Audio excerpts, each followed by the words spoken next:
O racismo estrutural no Brasil.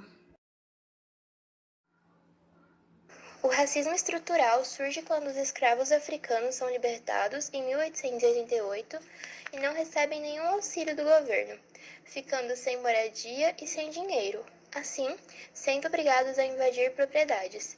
Isso, somado à visão e ao padrão eurocentrista, que não encaixava as pessoas pretas, fez a visão de superioridade europeia continuar e perdurar pelas seguintes gerações. Racismo presente no nosso país. Cada um deles abordará um tipo de situação que ocorre com frequência, não só no Brasil, mas ao redor do mundo. Casos que envolvem protestos, violência policial e morte. É chegada a hora de tirar nossas nações das trevas da injustiça social.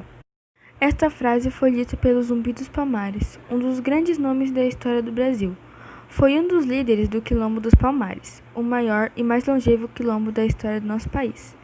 Assumiu a liderança em 1678 e resistiu durante 20 anos contra as investidas dos portugueses. Foi morto depois de ter seu esconderijo denunciado no dia 20 de novembro de 1695.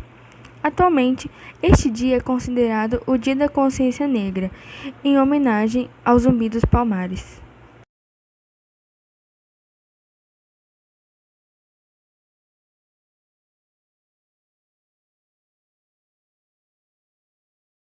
Tanto que vieram padres intitulados como jesuítas, que chegaram em 1549 para catequizar os índios. Quem não seguia à risca a doutrina da igreja eram torturados ou até mesmo mortos. No Brasil, com a chegada dos africanos, eles trouxeram duas religiões, o candomblé e a umbanda, que na época era exclusivamente praticada por eles, desde 1890. O mesmo tem muitas religiões de vários tipos e crenças, e que acabam sendo muito desrespeitadas e vandalizadas. Muitas pessoas acabam sendo agredidas verbalmente ou até mesmo fisicamente por causa das suas escolhas religiosas. Porque, na época colonial, a religião foi um meio de controle absoluto. Esse problema está ligado normalmente ao racismo, pois a intolerância religiosa é praticada em maior escala nas religiões de matriz africanas. Desde muito cedo, crianças pretas precisam conviver com o racismo e com o bullying na escola. Precisam conviver com pessoas fazendo comentários desagradáveis e racistas. Isso acaba desencadeando problemas de insegurança. Quando jovens, os pretos precisam aprender a conviver com a falta de empregos.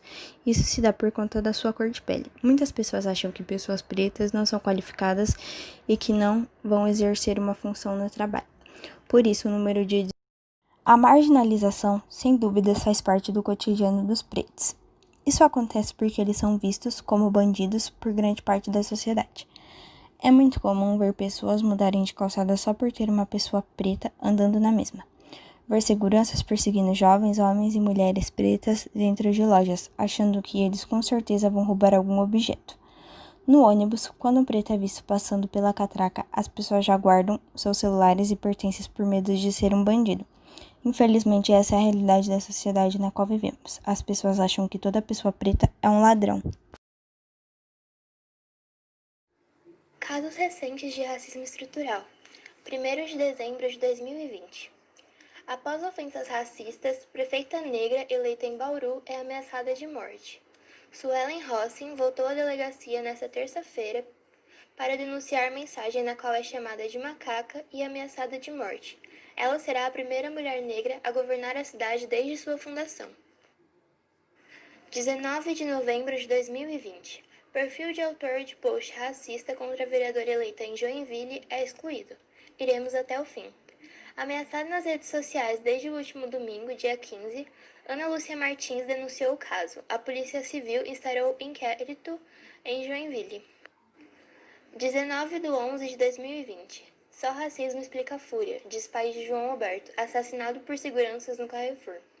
Familiares do homem negro brutalmente assassinado em supermercado de Porto Alegre se reuniram com deputados da comissão externa da Carrefour.